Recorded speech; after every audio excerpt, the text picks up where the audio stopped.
Van Gölü'nün kenarında bulunan Van'ın incisi ilçelerinden biri Erciş'teyim.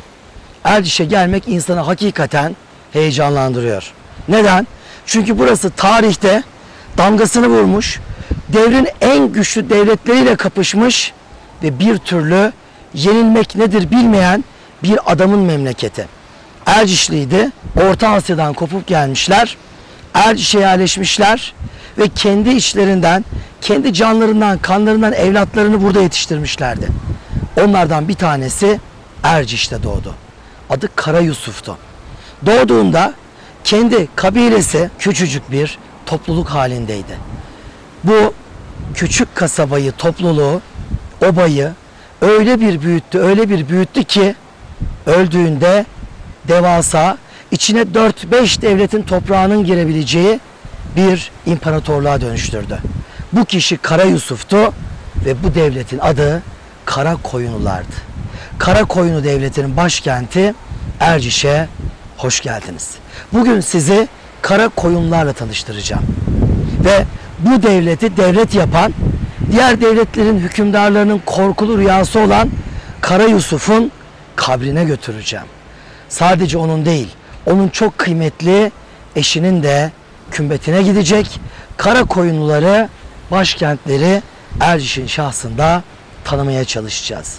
Onlar öyle önemli insanlardı ki Anadolu'yu işgal eden ve Moğollaştırmaya çalışan Moğolların Doğu Anadolu etkisini onlar kırmıştı. Bugün Azerbaycan, Türk Azerbaycan'sa onların sayesinde olmuştu. Hadi gelin Karakoyunları ve Erciş'i yeniden keşfedelim. Van Erciş'teyiz ve Erciş'te beni en çok heyecanlandıran şeylerden bir tanesi bir kadın kümbetiyle karşılaşmam. Paşa ünvanlı bir kadın. Devrinin en güçlü isimlerinden bir tanesi. Karakoyunlular gibi devrinde birçok devlete kafa tutmuş, birçok devleti yenmiş, birçok devlet başkanı Timur gibi bir dev güçten kaçarken, sakınırken, emrine girip tabi olurken Timur'a bile kafa tutmuş, Timur'un oğlunu öldürmüş, torunlarını yenmiş bir devletin kurucusunun hanımı Kadem Paşa Hatun. Arkamda gördüğünüz bu kümbette Karakoyunlu Devleti'nin kurucusu ve en büyük ismi Kara Yusuf'un eşi Kadem Paşa Hatun yatıyor. Yani Erciş için sadece böyle bir tarihi varlığın burada bulunması yeter artar bile. Ama Van'da üniversite okumuş, tarih okumuş bir öğrenci olarak dün benim doğum günümde 47 yaşıma girdim. Kadem Paşa Hatun gibi bir kıymetin burada yattığını benim bu kadar geç öğrenmem bir benim ayıbım, iki bunu bana öğretmeyenlerin ayıbı. Van 100. yıl tarihte okuyan bir öğrenciyi o hocaların alıp buraya getirip bu kümbeti göstermesi gerekirdi. Bakın siz tarihçi olacaksınız. Günümüzden tam 6 asır önce bu kümbeti yaptıranlar kadına kıymet veriyordu diye bize öğretmeliydiler. Van'la buranın arası 1,5 saat ya. Otobüse doldur tarih bölümü öğrencilerini, getir Erciş'e. O dönem biz okurken buradaki Erciş Kaymakamı, Erciş Belediye Başkanı bunlar Van'daki üniversiteye otobüs gönderip tarih öğrencilerini kendi imkanlarıyla buraya taşımalı, çocukları buraya anlatmalıydı. Yani Talha Uğurluel saçlarını döktükten 47 yaşına geldikten sonra bunlar olmamalıydı. Bunlar benim ve bu anlattığım ekibin ayıbı. Utana utana hadi gelin yüzyıllar evvel yaşamış tarihteki bu büyük annemizi sizinle konuşmaya başlayalım.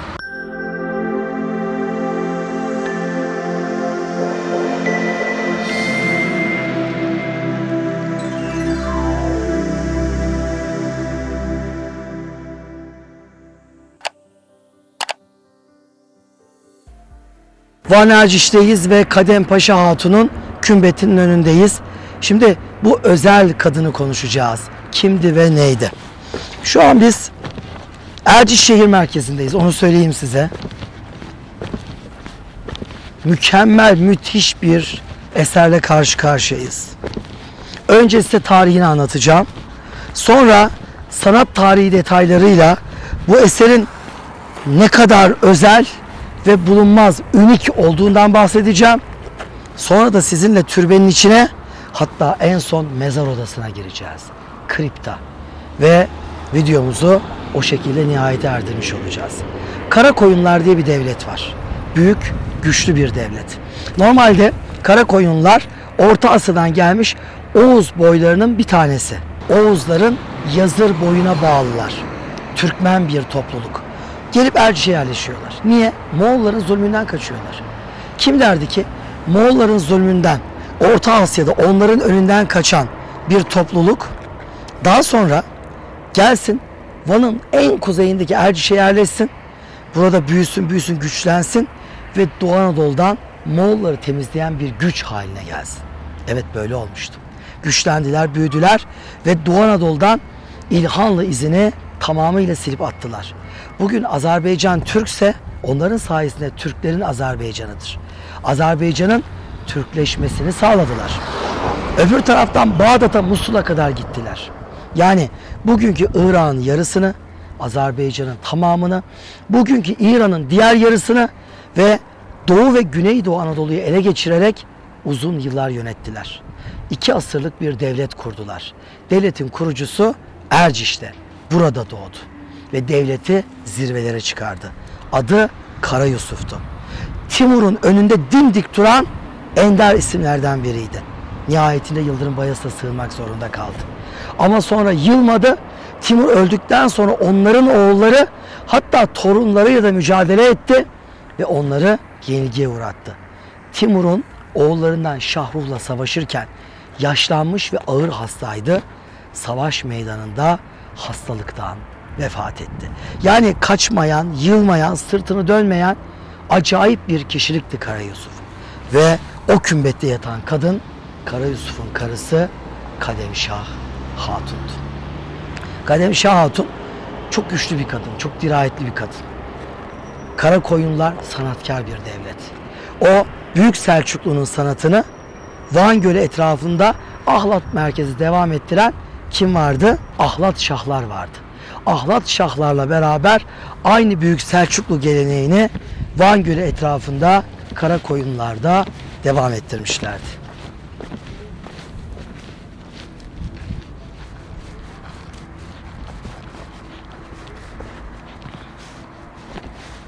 Kadempaşa Hatun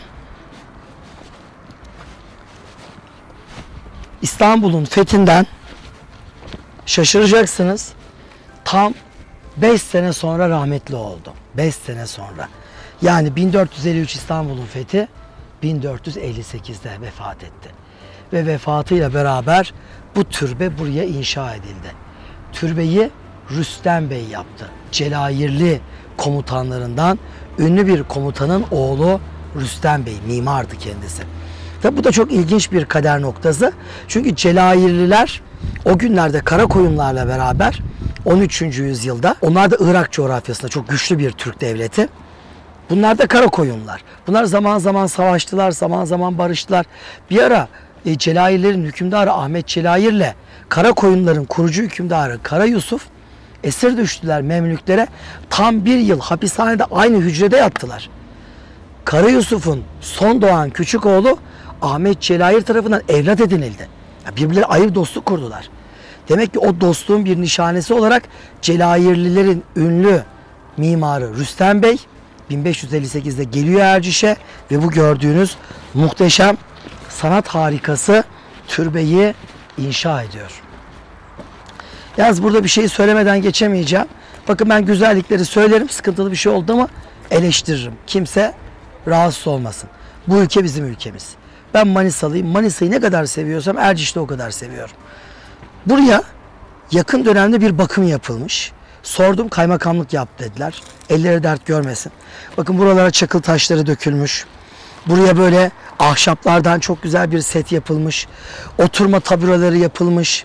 Kümbetin etrafı çevrilmiş. Hatta aydınlatma, ışıklandırmalar konulmuş her yere. Gördüğünüz gibi. Ama sonra sırt dönülmüş ve unutulmuş burası. Ya şu an çok bakımsız. Tahtaların aralarından otlar fışkırmış. Her yer çöplüğe dönmüş. Az önce ben kümbetin içine hayatımda ilk kez girdim. Aman ya Rabbi, kümbetin içi çöplük. Göstereceğim şimdi size. Kriptoya girdim. O kadar kötü. Gireceğiz şimdi sizinle. Yani Buraya bakım yapılmış, çok güzel şeyler yapılmış ama unutulmuş. Olmaz ama. Bakım yapıp devamını getirmek lazım. Yani zor mudur? Şu tarihi mezarlığın, şu otlarını yolmak, etmek, şuraya bir düzenleme yapmak. Yapılanlar çok güzel ama devamı getirilmeyince hükmü kalmıyor. Artı bir uyarım daha var. Bir sanat tarihçi olarak. Kümbet elden gidiyor, haberiniz olsun. Bakın, kümbetin taşları ayrılmaya başlamış. Hem de dört bir yanda. Kapının kenarlarında. Bakın şu aralarda görüyor musunuz? Yani hakikaten çok kötü bir durumda. Bak şöyle gelin. Şuradan bakın. Şu ayrılma. Kümbet diyor ki ben gidiyorum elden diyor. 3-5 sene daha dokunmazsanız kocamın kümbeti gibi yıkılacağım diyor. Bakın bu videoyla Kara Koyunlu dosyasını kapatmayacağım. Daha yeni açtım. O videoda da Kara Yusuf'u anlatacağım. Onun kümbeti berbat durumda. %80'i yıkılmış yerlerde bütün kümbet. Bu da öyle olacak yakında. Olmaması için acilen bu kümbetin tamiri alınması lazım. Bakın acilen. 2 sene beklerseniz kümbet yıkılır, haberiniz olsun. Sonra ben sosyal medyada yazarım. Ben demiştim diye.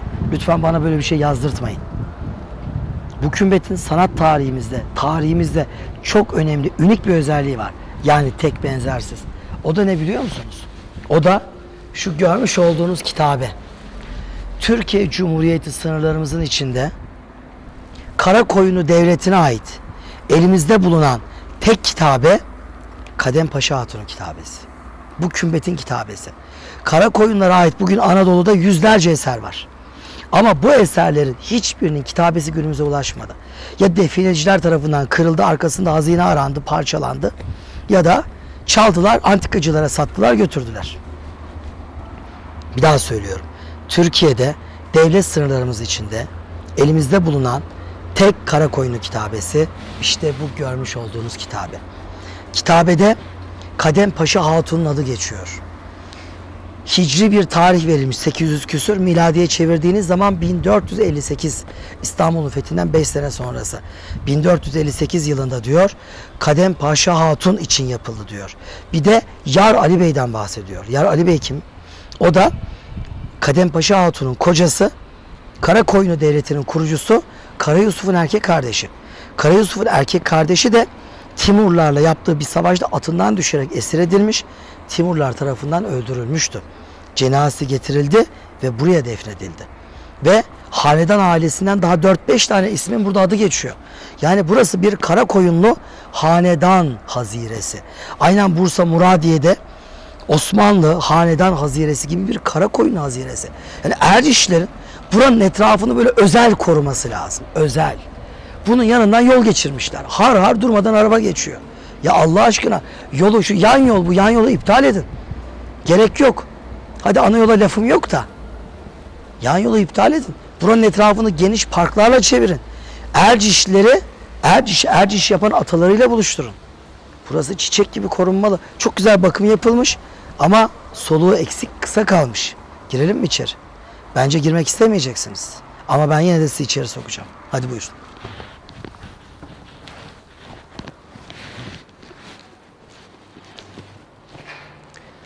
Bakın içeriden silindirik bir kümbet, içeriden, dışarıdan sekizgen. Birazdan etrafında da dolaşacağız. Sonra mezar odasına gireceğiz. İçeriden silindirik bir yapıya sahip ve duvarlar maşallah dolu. Yani 1969'da adam üşenmemiş ya, gelmiş buraya özel şablon hazırlamış. Adı neymiş bunun? Feridun'muş. Feridun Şanal. Tebrik ediyoruz. 69'da ölmüşsündür büyük bir ihtimalle sen şimdi ama yazıklar olsun sana yani. Yazıklar olsun. Bunu özel. Bir de 2003'te Nurullah Ceylan var. 2013. Bu da en yenisi olsa gerek yani. Ve adını okuyamayacağım yüzlerce isim. Bakın burada utanç sadece bu isimleri yazanların değil. Bunları yetiştirmeyenlerin. Erciş'te bir ilkokul öğretmeni çocukları peşine takıp buraya getirseydi ve burada duygulanarak gözleri dola dola şu insanları anlatsaydı bunlar olmayacaktı. Bize yıllarca hep ne dediler? Tarihte bizim kadınımızın adı yoktu dediler. Kadının adı yok. Kafes arkasındaydı, ikinci plandaydı dediler. Ve bu gördüğünüz kümbet 5,5 asır önce yapılmış bir kadın kümbeti ve dışı içi nasıl süslü ve Kadem Paşa Hatun. Kara Yusuf'un karısı.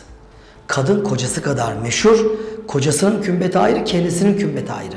Ya işte bizim hanım öldüm, benim yanıma kıvrılsın. Bugün öyle diyoruz. Onlar hanımları için de ayrı anıt mezarlar yapıyorlar. Demek ki kadının adı varmış, parası varmış, anıt mezarları varmış. Ama o tarihteki annelerimizi bilmeyen cahil, cühela torunları varmış. Bunlar onlara öğretilmemiş. Öğretilmediği için onlar oturmuş kalkmış tarihteki annelerini, babalarını, dedelerini kötülemişler. Hürrem Sultan'ı cadı yapmışlar. Kadem Paşa Hatun'u hiçbir zaman duymamışlar. Mezarını görünce de adımızı yazalım diyecek kadar seviyesiz durumlara düşmüşler. Maalesef bu durum Manisa'da da oluyor, Erciş'te de oluyor. Demek ki ülkenin batısından doğusuna çocuklarımızı yetiştirmiyoruz. Bunları öğretmiyoruz. Saçım yok ki yolayım yani. Bakar mısınız pisliklere? Manzaralara bak. Yani ben anlamıyorum. Hadi çıkalım bir de türbeyi, bu muhteşem kümbeti dışarıdan gezelim.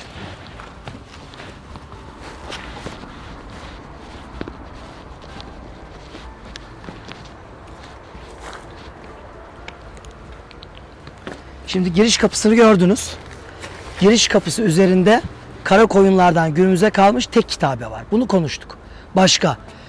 Kümbetin tam 12 tane böyle yüzü var. Birinci yüzü giriş kapısı. Geriye 11 yüz kaldı. 11 yüzün 3 tanesinde hepsi birbirinden güzel 3 tane hacet penceresi var. Bayılacaksınız. 11'den 3 çıktı. Geriye ne kaldı? 8.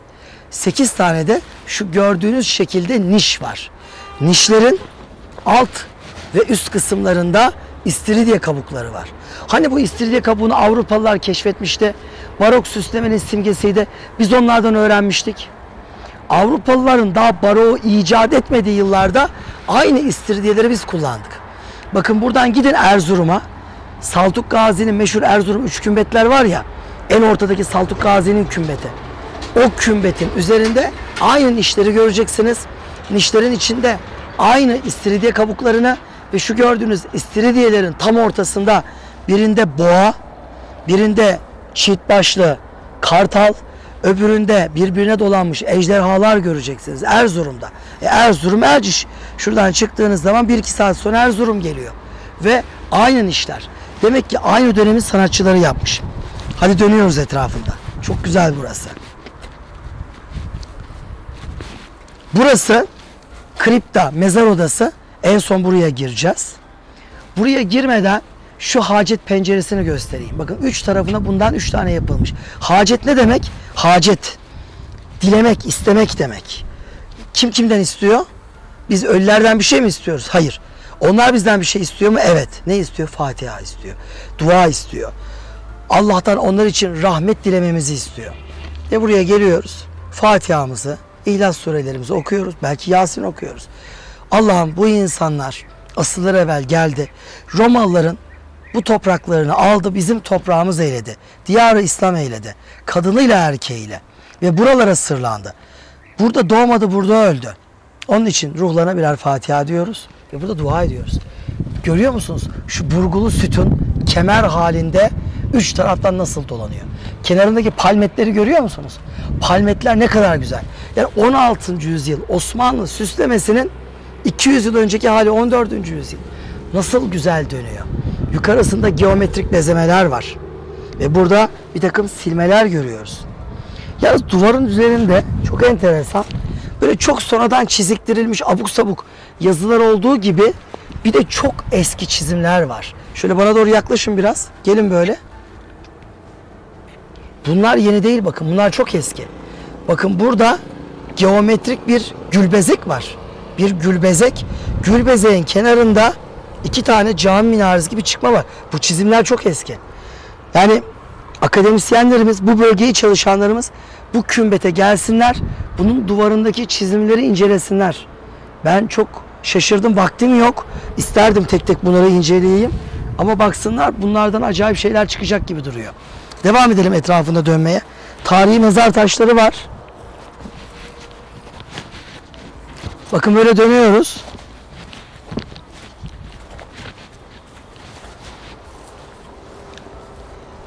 tam ters tarafta bir hacet penceresi daha görüyoruz. Tabi oraya da böyle bezmez bağlamışlar.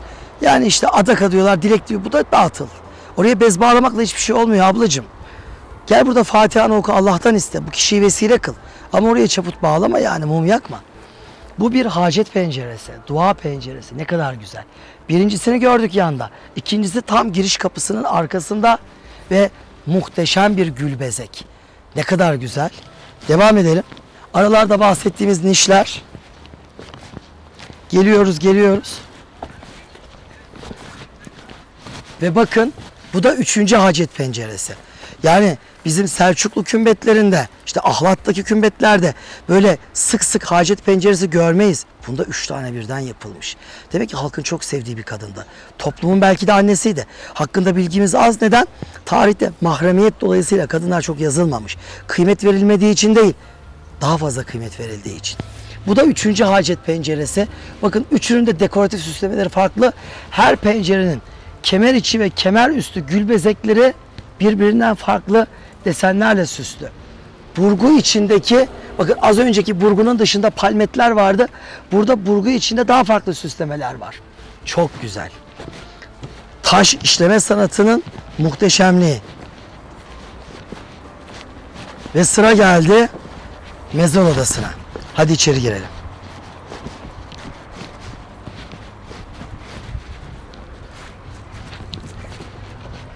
Şimdi benim boyum kısa. 1.60. Ben buradan girerim. Kameramanın boyu kaç Fatih? 1.90. 1.90. Allah sana yardım etsin. İstersen sen kapıdan çek. Tamam hocam. Yani seni zorlamıyorum. Zor yani. Senin gibi boyutta birinin buradan içeri girmesi. Siz geçin hocam, ben içeri. Ben geçeyim şöyle. Bismillahirrahmanirrahim. İçerisi bayağı hırpani, bayağı dağınık. Bir dakika. Şöyle. Evet.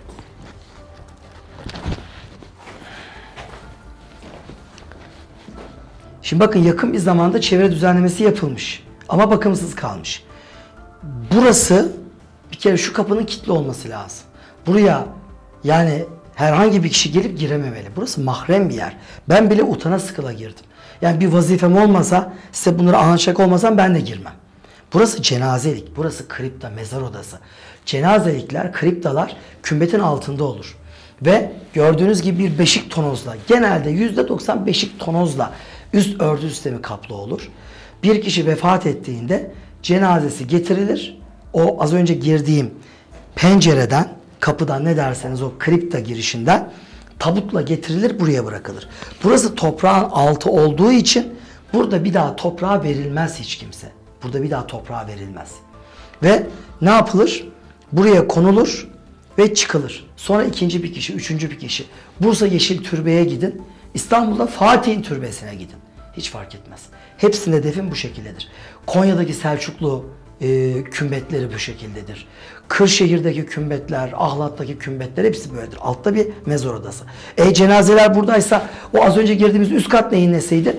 Buraya insanlar gelip üst katta girecek, oraya Kur'an okuyacak. Bu mahallenin çocukları orada toplanacak, ders işleyecek. Onun için de kütüphane hizmeti verilecek. Yoldan geçen insanlar burada üst katta soluklanacak, dinlenecekler. Ya burayı yaptıran, şu altımızda yatanların ruhuna bir Fatiha okuyalım diyecekler. Yani bizde hiçbir zaman kuru kuruya bir anıt mezar yapılmaz. Diktatörlerin anıt mezarları olur. Böyle gidersin önünde. Ondan sonra ayrılırsın. Olmaz öyle. Bizim tarihten bu yana atalarımız insanların karnını doyuracağı, dinleneceği, su içeceği, kendilerine mezar yerleri yaptırmışlardır. Yani ben burada yatayım, benim üstümde insanlık adına hayırlı işler olsun, benim de amel defterim kapanmasın. Anlayış budur. Süs olsun diye değil bu bina. Ve burada düşünün, Kadem Paşa Hatun yatıyor. Kadem Paşa Hatun'un kocası Kara Yusuf'un erkek kardeşi Yar Ali Bey yatıyor. 4-5 isim daha yatıyor. Ama şuradan gördüğüm manzara, bilmiyorum siz şuraları görebiliyor musunuz? Şuradan gördüğüm manzara, bakın şurada gördüğüm manzara, defineciler de adamışlar buraya. Deşmişler burayı. Bu da bir cahillik. Müslüman mezarında para aramak, kıymetli bir şey aramak. Müslüman mezarına bir şey koymaz. Dikişsiz bir kefen bezi. Başka hiçbir şey olmaz. Anlata anlata. Yani biz bıktık. Onlar kazmaktan bıkmadı. Kazmayın, bulamazsınız bir şey. Yoktur. Güzelim mezarları tahrip ettiniz, günaha girdiniz. Bu insanlar öbür tarafta soracak size. Benim mezarımı niye deştin diye. Belki Allah bu dünyada bu mezarları deşen definecilerin mezarlarını deştirecek belki. Burası deşilmiş, burası deşilmiş, orası deşilmiş, şurası deşilmiş. Buralarda düzen bozulmuş. Burada bir restorasyon yapılmalı. Buralar orijinal seviyesine getirilmeli. Bu içindeki borular, elektrik borularının burada işi ne? Naylonlar, torbalar, çöpler, maskeler, bunlar atılmalı. Çoraplar ve onların şanına yakışır bir hale burası getirilmeli. Uzun lafın kısası. Günümüzden 5,5 asır evvel yaşamış bir annemizin kümbetinin kriptasında, mezar odasındayız. Kadem Paşa Hatun, kocası Kara Yusuf. Bu insanlar döneminde Doğu Anadolu'yu Moğollardan kurtaran, bölgenin tamamen Türkleşmesini, İslamlaşmasını sağlayan bölgenin emniyet sibabı olmuşlar. 2 asır bölgenin güvenliğinden sorumlu olmuş ve buraya Anadolu'nun dört bir yanına birkaç yüz eser vermişler. Eserlerinden bir tanesinin kitabesi ayakta, çalınmadı, korunuyor bu kümbette. Ve 5,5 asır evvel güçlü bir kadın şefkat elleriyle bölgeyi sardı ve onu çok sevenler onun adına böyle bir anıt mezar ortaya koydular. Biz onların torunlarıyız. Başta Ercişliler, sonra Vanlılar, sonra Van Gölü etrafına yerleşmiş bütün Türkiye Cumhuriyeti halkları ve sonrasında da koskoca bir Türkiye Cumhuriyeti insanları. Lütfen, onlar bizim atalarımız. Sahip çıkalım, koruyalım, muhafaza edelim ve yeni nesillerimizi muhakkak buralara getirip kara koyunları ve onların büyüklüğünü, tarihteki misyonlarını anlatalım. Ve işe bu kümbetlerin tamiriyle ve temizliğiyle başlayalım.